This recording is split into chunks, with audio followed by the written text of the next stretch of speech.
it was our idea, the main title. What we originally thought we would do is a bunch of still photos of bars through the ages, where we would start with cavemen around the fire and then develop and bring it up to the present time. And we called them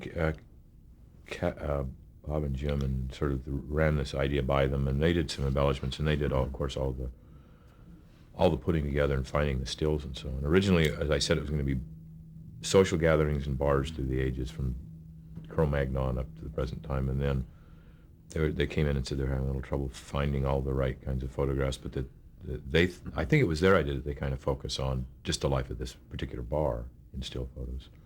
And then they would bring in photos, and we would pick and choose and the ones that we liked, and then I think they also sort of noticed that at a certain point you could match a historical image with one of our people, like a young guy for Woody Harrelson. Although just as an example, that the photograph of Woody Harrelson is actually a photograph they found from a butcher shop. That's a kid in a butcher shop rather than a bartender, but nobody knows the difference when you look at it. What was that we win? What was that supposed to signify? That was the Chicago Cubs winning the... No, certainly not. I thought it was the Dodgers. I thought the Dodgers. What am I saying? The Cubs. Brooklyn Dodgers winning a pennant. Yeah. And the song itself, the lyrics and all, was that your concept? No. We went through some songs. Well, originally it was, what are their names? Judy Hart, Angelo, and Gary Portnoy. Gary Portnoy.